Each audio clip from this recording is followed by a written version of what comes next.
I've been observing, 2022, I've been congressman already.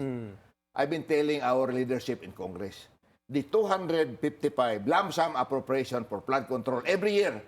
Sabi ko, kung maaari ito, 3 taon, wag muna natin gamitin sa flood control.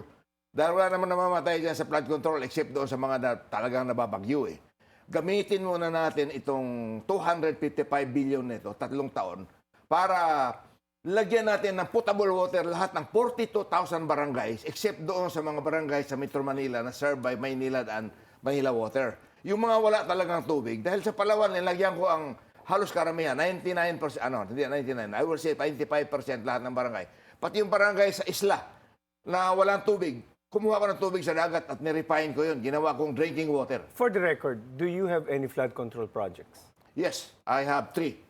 And 250 million each, and it's in my district. And it was properly done.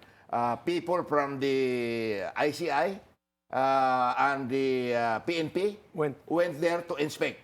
Wala silang nakita ng anomalya.